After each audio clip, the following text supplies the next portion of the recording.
My girlfriend whispered. My ex is twice the man you'll ever be. He still wants me. I was holding the ring. My name is Daniel, and I'm 32 years old. For the better part of the last 5 years, I thought I had built something close to perfect with the woman I loved, Leanne. We met in a fairly ordinary way at a friend's birthday dinner. What was supposed to be a casual evening with too much wine and tired conversation turned into a turning point in my life. She was bright, funny, and had that magnetic pull where you think you've known someone for years. By the end of the night, we had exchanged numbers, and a week later we were inseparable. The years that followed were filled with all the milestones people like to talk about.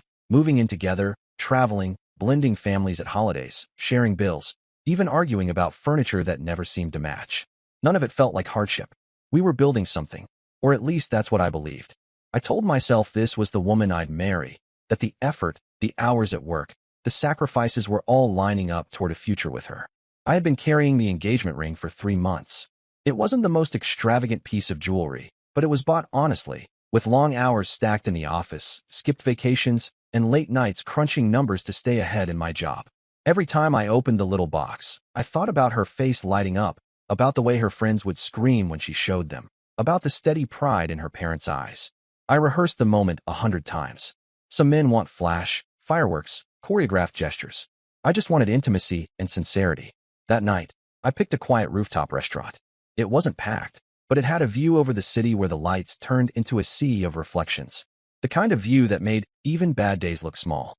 I had arranged the table, the timing, even spoke to the staff to make sure we weren't interrupted. When Leanne arrived, she looked stunning.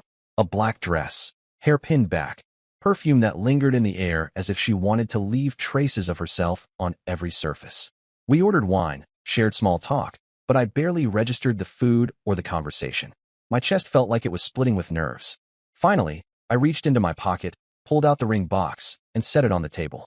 Her eyes widened, but before she could react, I took it in my hand and leaned slightly forward. That was the moment I had pictured 100 times. What happened next wasn't part of any daydream. As I held out the ring, Leanne leaned toward me, and with a sharpness that made my stomach turn, she whispered, "My ex is twice the man you'll ever be. He still wants me." The words hit like ice water down my spine. For a second, I thought I'd misheard her. I froze, the ring halfway extended, caught between everything I believed and what I had just heard. The world didn't crash in dramatic thunder. It went quiet. The sound of cutlery clinking at another table, the laugh of a waiter, the faint hum of traffic far below, it all blurred. She leaned back with a smile that seemed forced, almost rehearsed, and it was as if she expected me to push through as though nothing had been said. But I couldn't move. My hand was stiff, the ring box still open, the diamond catching light in a way that suddenly felt mocking. I closed the box slowly, set it down, and tried to keep my expression neutral. My mind raced. 1,000 questions hit at once. Why would she say that in this moment? Was it nerves? Was it cruelty? Or was it truth she couldn't keep buried? I stared at her across the table, searching her face for answers. Her eyes darted to the side, then back to me, and I saw the faintest flicker of panic before she plastered on a calm smile. Dinner carried on in some twisted charade. She talked about work, about a friend's upcoming wedding, about plans for the weekend, as if she hadn't detonated a bomb in my chest.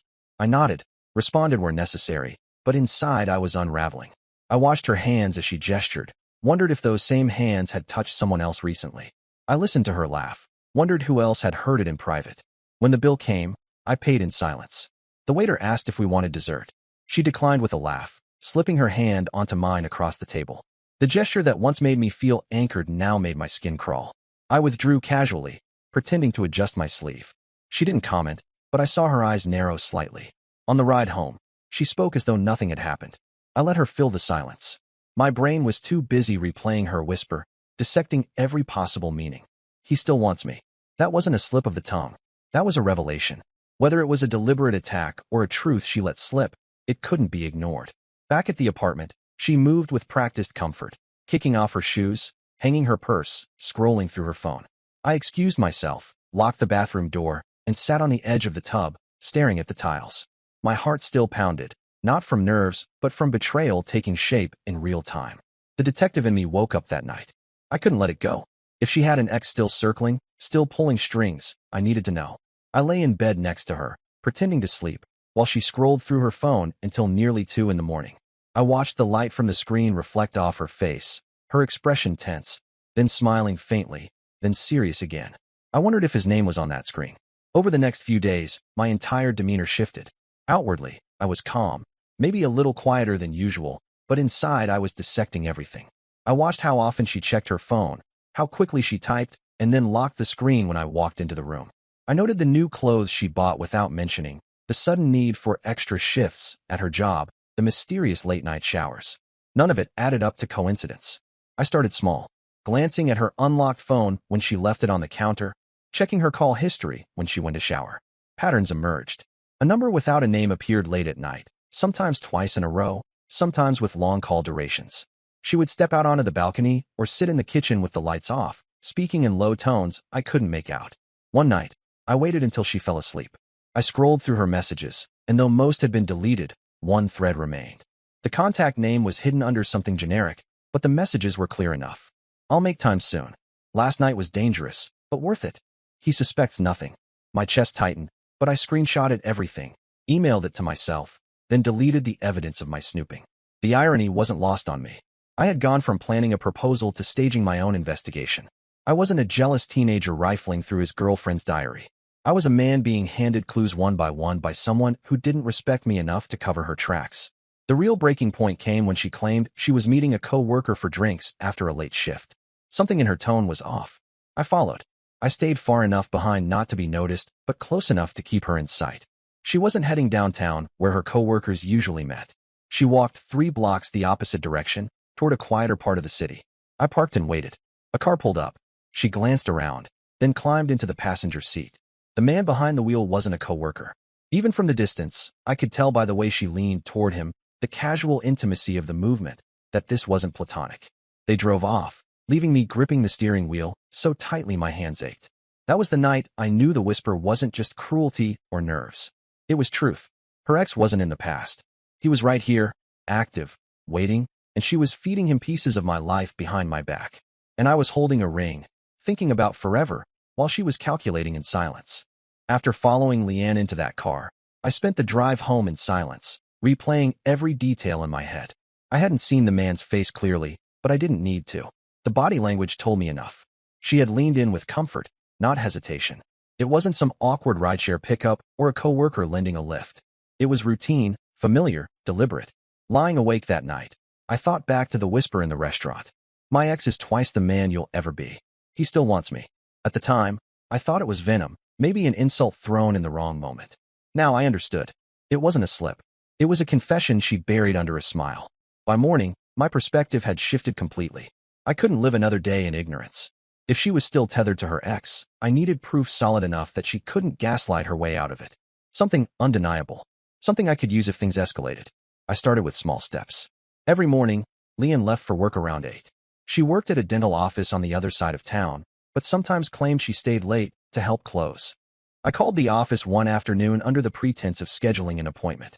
When the receptionist told me the office had closed at 6 sharp, I knew at least 2 of those late-night stories were lies. I tracked her spending. Most of our accounts were joint, but she had a separate debit card she used for small purchases. A look at the statements showed restaurants I hadn't visited with her, bars in parts of the city we never frequented together, a hotel charge that nearly made me choke. She had told me she was at her friend's apartment that weekend, having a girls' movie night. I began documenting everything. Screenshots, bank statements, notes with dates and times. I felt like a detective pulling together evidence for a trial. In a way, that's exactly what it was. A case file against the woman I thought I would marry. At home, I watched her closely. Leanne had started hiding her phone with more urgency. She placed it face down on the counter, locked it with a new code, and carried it into the bathroom.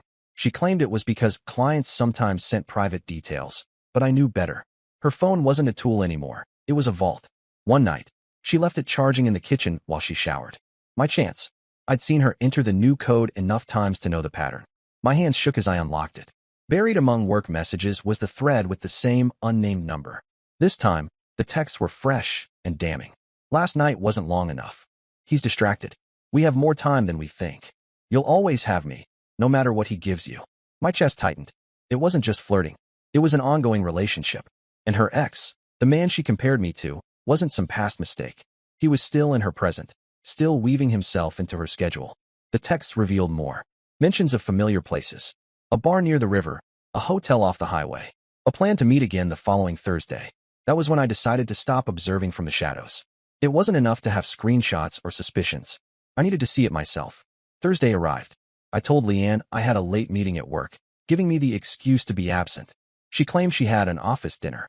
The lie was effortless, delivered without a blink. That stung more than the words themselves. I left the house 30 minutes after she did, tailing her at a distance. She drove across town, not toward her workplace, but toward the river. I followed until she pulled into a dimly lit parking lot outside the bar I had seen mentioned in the texts. I parked 2 blocks away and walked. Through the glass, I saw her. She wasn't waiting for coworkers. She was at a booth with a man whose face I finally saw clearly. Early 40s, taller than me, with a trimmed beard and the kind of swagger that suggested he thrived on attention. He leaned across the table, his hand brushing hers, her head tilted as she laughed at something he said. The sight of it hit harder than I expected.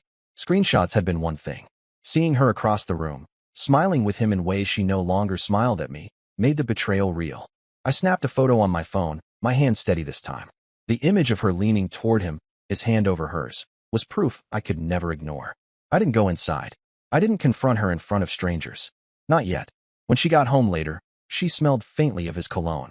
I recognized it because I had walked past him on the sidewalk as he went in. She didn't know I was there, watching. She slipped into bed beside me, her hair damp from a quick shower, and asked how my meeting had gone. I told her it was fine, nothing special. She kissed my shoulder and fell asleep within minutes. My body stayed stiff, my mind churning. The next morning, I confronted her casually. I asked about her office dinner. She described details so confidently, names of colleagues, dishes they ordered, conversations they supposedly had, that if I didn't know better, I might have believed her.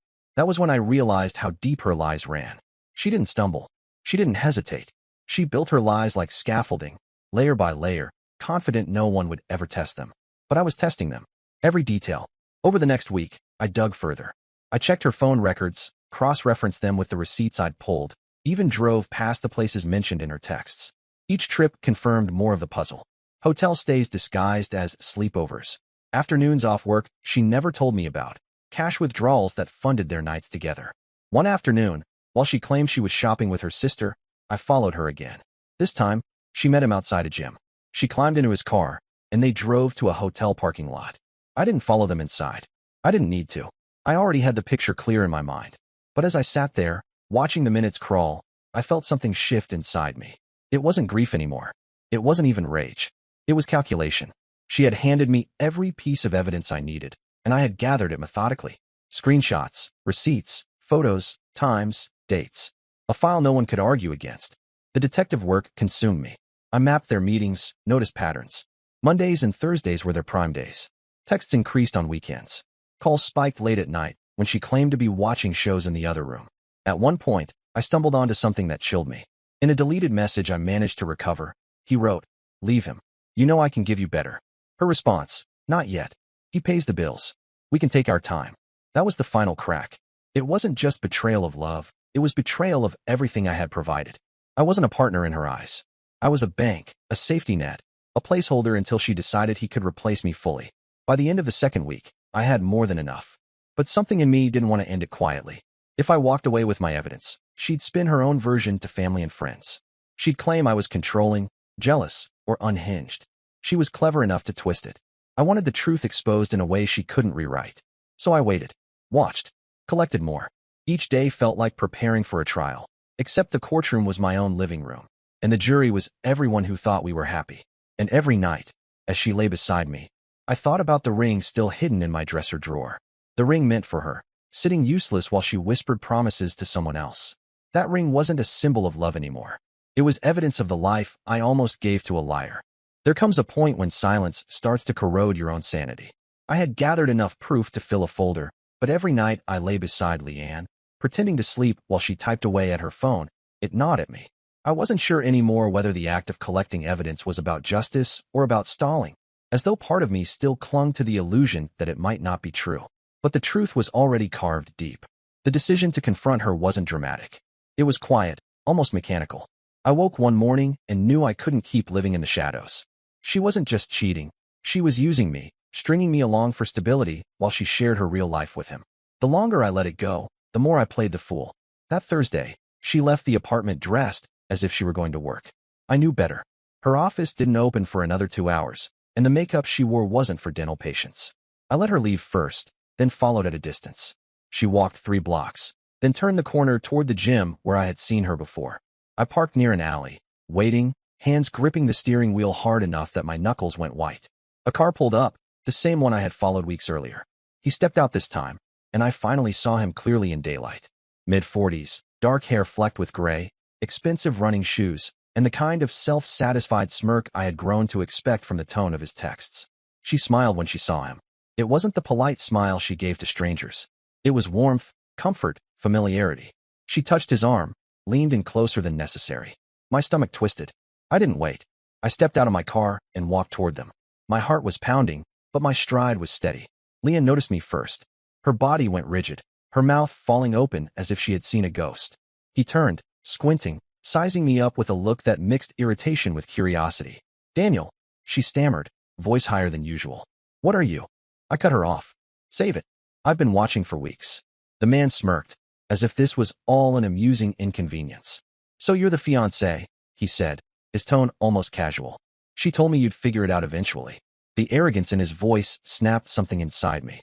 This wasn't just about betrayal. It was about humiliation. They had mocked me, reduced me to a placeholder, a paycheck, while they carried on like predators in the shadows. Leanne reached for my arm, trying to speak, but I stepped back. Her face was pale, her confidence gone. She looked like a child caught stealing. The man, her ex, crossed his arms, leaned against his car, and looked at me as though I were an obstacle to be brushed aside.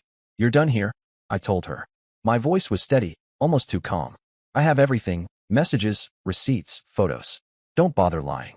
Her mouth opened, but no words came out. She glanced at him, searching for support, but his smirk didn't falter. That was when the situation turned. He straightened, stepped closer, and lowered his voice. "She's mine. Always has been. You were just keeping her busy." For a moment, I wanted to swing at him. The thought burned hot in my chest. But instead, I pulled out my phone, opened the gallery, and flipped through the photos, her with him at the bar, the hotel charges, the late-night texts. I held it up so she could see. Her face crumpled. She whispered something under her breath, but I didn't care to listen. People had started to notice. The gym entrance was a few feet away, and early morning members paused, sensing tension. A woman in yoga gear slowed her pace, eyes flicking between the 3 of us. Another man lingered by his car, pretending to check his phone. Leanne hissed at me suddenly, her voice sharp, desperate. "Put that away. Don't you dare show anyone." The panic in her voice told me everything. It wasn't just about me anymore. It was about her reputation, her family, the carefully curated image she projected. She wasn't begging me for love. She was begging me not to shatter the facade. I looked her dead in the eyes. "You already destroyed this. I'm just holding the mirror." Her ex chuckled darkly, as though enjoying the theater. "Let him go cry somewhere else. He's not worth it." The arrogance dripping from his voice tipped the balance. I turned sharply, snapping a photo of the 2 of them standing together. She reached for my arm, panicked, but I pulled back hard enough that she stumbled. The ex moved as if to block me, but stopped short, his smirk faltering when he realized I wasn't backing down. I didn't shout.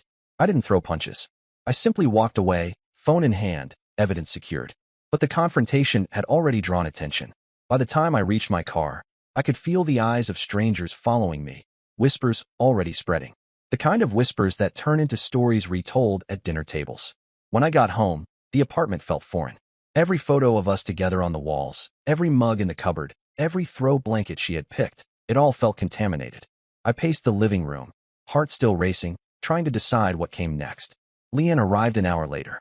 She stormed in, eyes wild, voice sharp. "What the hell was that? Do you want to ruin me?" Her words confirmed what I had known since the rooftop restaurant. She wasn't afraid of losing me. She was afraid of exposure. I stayed calm, seated on the couch, phone on the table. "You ruined yourself." I just stopped pretending. She started pacing, her hands running through her hair, muttering half sentences about mistakes, about how I had misunderstood, about how she still loved me. None of it landed. I could see the cracks spreading across her carefully built lies. Then, desperate, she shifted tactics. She threatened. "If you tell anyone, I'll say you hit me. I'll say you've been controlling me for years. Who do you think they'll believe? Me or you?" The venom in her voice chilled me. I realized then that I hadn't just been dealing with betrayal. I had been living with someone capable of weaponizing lies without hesitation. But what she didn't realize was that I was already prepared. Every screenshot, every text, every receipt was backed up in cloud storage. Even if she tried to twist the narrative, The evidence spoke louder than her words. I didn't argue. I didn't rise to her bait. I simply picked up the phone, pressed play on an audio file, and let her own whisper from the restaurant echo back at her. My ex is twice the man you'll ever be. He still wants me. Her face went pale. She lunged for the phone, but I pulled it back. You don't get to rewrite this, I said quietly. The silence that followed was heavy. For the first time, I saw her break. Not in tears, not in some confession of guilt, but in realization. She had lost control. The rest of that day blurred. She stormed out, then returned, shouting and slamming doors. Her ex even had the audacity to text me, mocking, as though this was some game he had won. But I didn't respond. The confrontation had happened, the truth was out, and now it was about consequences. I started sending the evidence to a secure folder, copies on separate drives. I wasn't going to let her threats undo me. I even drafted emails addressed to her parents and her closest friends, attaching the proof, though I didn't send them yet. I wasn't sure if I wanted to scorch the earth completely or give her the chance to implode on her own. That night, she tried a new tactic. She crawled into bed beside me, voice trembling now instead of sharp. She begged. She pleaded for forgiveness, claimed she had been confused, claimed she still wanted to build a life with me. But every word sounded like another rehearsed line. I stared at the ceiling in silence, listening, until she finally gave up and cried herself to sleep. And as I lay there, wide awake, I realized the spiral wasn't over. This wasn't going to end with one confrontation in a parking lot. She was cornered now, and cornered people lash out. The real storm was just beginning. When the confrontation at the gym had ended, I thought the worst was behind me. I had proof. I had exposed the truth to her face, and I had shut down her threats by showing her own words back to her. But in the days that followed, I realized I had underestimated Leanne. She wasn't the type to shrink away quietly. She was cornered, and cornered people don't always retreat, they lash out. The morning after, she was gone before I woke. No note, no explanation, just her side of the closet picked bare and her toothbrush missing from the bathroom. Relief washed over me for a moment, until I checked my phone. Dozens of messages had come through overnight. Friends, family, even co-workers, people asking what was going on. Leanne had been busy. She'd started spinning a story before I could even get out of bed. Her version was predictable. She painted me as controlling, obsessive, unstable. She claimed I had been monitoring her phone, stalking her, twisting innocent encounters into sinister narratives. It was a clever play, because to people who didn't know the details, it sounded plausible. A man gathering evidence on his partner always risks being labeled paranoid. But this was where the detective work paid off. I didn't respond with emotion. I didn't shout into the void. Instead, I quietly released the truth. Screenshots of her messages, timestamps matched against her claims, receipts that didn't line up with her stories. A carefully organized folder went out to the same people she had tried to sway. The reaction was immediate. Friends who had messaged me with suspicion went silent. A few sent apologies. Her parents called me directly. Her mother's voice shook as she asked, "Is this real?" I confirmed it was, forwarding the files without hesitation. There was no satisfaction in it, just grim necessity. Leanne's family turned on her quickly. They weren't wealthy, but they were proud, conservative, and reputation mattered more to them than anything. To discover that their daughter had been living a double life, humiliating the man she had promised a future with, it was too much for them to defend. They cut her off financially and socially in the same breath. That was when the second wave hit. Her ex reached out, not with apologies or remorse, but with arrogance. He sent me a message, "She's mine now. You should thank me for taking her off your hands." Attached was a photo of the two of them at a restaurant, smiling, as if to taunt me. I didn't respond. I didn't need to, because within a week, his name surfaced in a different context. One of Leanne's co-workers, who had quietly followed the unfolding drama, messaged me privately. Apparently, her ex had a reputation. He had been married once, had cheated, and was still entangled in financial disputes with his former spouse. His swagger wasn't built on strength, it was built on carelessness. The cracks spread quickly. Without me covering rent and bills, Leanne was forced to move in with him. But he wasn't the provider she thought. Within 2 months, she was selling furniture online, begging friends for loans, trying to keep her image afloat while he spent more time at bars than at work. Meanwhile, my life shifted in the opposite direction. For the first time in years, I felt clarity. The weight of pretending was gone. I poured my energy into work, into rebuilding the friendships she had quietly corroded with her manipulation. The same friends who had doubted me at first now rallied around me, their loyalty stronger after seeing the proof. But Leanne wasn't done trying to claw her way back. One evening, as I left the office, I found her waiting by my car. Her makeup was smudged, her hair messy, but her eyes were sharp with desperation. "You ruined me," she spat. Do you have any idea what you've done? I didn't raise my voice. You did it to yourself. She laughed bitterly, stepping closer. He's not what I thought. He doesn't care about me. He drinks. He disappears for days. Her voice broke for the first time, not with guilt, but with fear. I made a mistake. Just give me another chance. The audacity almost made me laugh. After everything, the whisper in the restaurant, the lies, the threats, she still thought she could bend me back into place. I shook my head. You don't get to crawl back after burning it all down. Her expression hardened instantly, the desperation vanishing under cold rage. Then I'll make sure everyone sees you as the villain. I'll tell them you were abusive. That's why I left. No one will believe you forever. That was when I finally pulled the last card. I opened my phone, showed her the folder, screenshots, receipts, audio files, even the confrontation at the gym where she admitted enough in front of witnesses. You already tried that, and it didn't work. The story's over, Leanne. You lost. Her face twisted, fury and helplessness clashing, before she turned and stormed off into the night. I watched her go, feeling nothing but relief. The final blow didn't come from me. It came from her own decisions.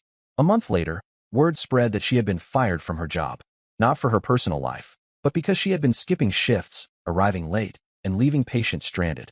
The whispers about her scandal had followed her into the office, and clients complained. Professional trust is fragile, and she had shattered it. Her ex didn't last either. Within weeks, he had moved on, leaving her with rent she couldn't pay and debts she couldn't escape. The last I heard, she was living with a cousin across town, working retail, and trying to piece together what remained of her life. For me, the consequences were different. Painful at first, yes, but ultimately freeing. The ring I had once carried sat in my desk drawer for a while, a reminder of how close I came to chaining myself to a lie. Eventually, I sold it, using the money to take a trip I had postponed for years. Standing at the edge of a new city, far from the shadows of that rooftop restaurant, I felt something close to peace. Looking back, I realized the confrontation had never just been about catching her. It had been about reclaiming my own narrative, refusing to let her rewrite me as the fool or the villain.